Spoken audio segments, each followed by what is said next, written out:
토마토가 암에 좋다는 거 다들 아시죠? 그래서 매일매일 토마토 한 개씩 깎아 먹거나 비싼 토마토 주스를 한 병씩 드시는 분이 계실까요? 그렇게 드시면 효과 전혀 없습니다. 먼저 정말 효과가 있는지부터 말씀드릴게요. 2025년에 굉장히 큰 연구가 발표됐어요. 121개의 전향적 코호트 연구, 약 170만 명의 데이터를 종합 분석한 메타 분석이에요. 이 분야 단일 연구로는 사실상 가장 큰 규모입니다. 결과는 이렇습니다. 특히 전립선 암에서 효과가 더 뚜렷했어요.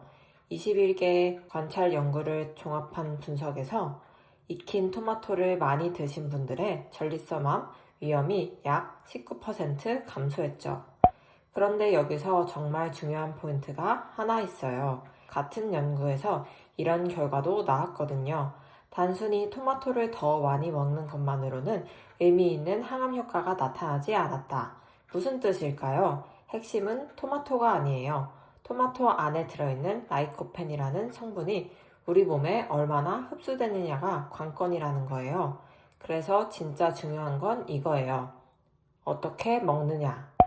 라이코펜은 두 가지 특징이 있습니다. 첫 번째, 지용성이에요. 기름에 녹는다는 뜻이죠. 두 번째, 토마토 세포벽 안에 단단히 갇혀 있어요. 그래서 그냥 생으로 베어 먹는다면 한 연구에서 사람을 대상으로 실험을 했는데 생토마토만 먹은 그룹은 혈중 라이코펜 농도가 거의 오르지 않았어요. 반면 익힌 토마토와 올리브유를 먹은 그룹은 혈중 라이코펜이 유의미하게 상승했죠. 같은 토마토인데 결과가 완전히 달라요. 더 충격적인 숫자도 있습니다. 토마토를 올리브유에 섞어 드시면 흡수율이 약 23%이지만 토마토를 그냥 주스로 드시면 약 5%로 떨어져요. 거의 5배 차이입니다. 그래서 흡수율을 끌어올리는 세 가지 원칙 꼭 기억해 주세요. 첫 번째, 익히세요. 가열하면 세포벽이 깨집니다. 두 번째, 다지거나 갈아주세요. 입자가 작을수록 흡수율이 올라가요. 세 번째, 기름과 함께 드세요. 들기름, 올리브유 한 큰술이면 충분해요. 그럼 하루에 얼마나 어떻게 드시면 좋을까요?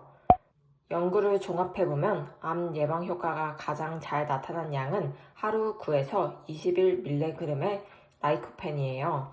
그런데 한 번에 몰아 드시는 것보다 두세 끼에 나눠 드시는 게 훨씬 효과적입니다. 혈중 농도를 일정하게 유지하는 게 중요하거든요. 그리고 마지막으로 환자분들과 가족분들이 가장 많이 하시는 실수 7가지를 알려드릴게요. 이건 꼭 짚고 넘어갈게요.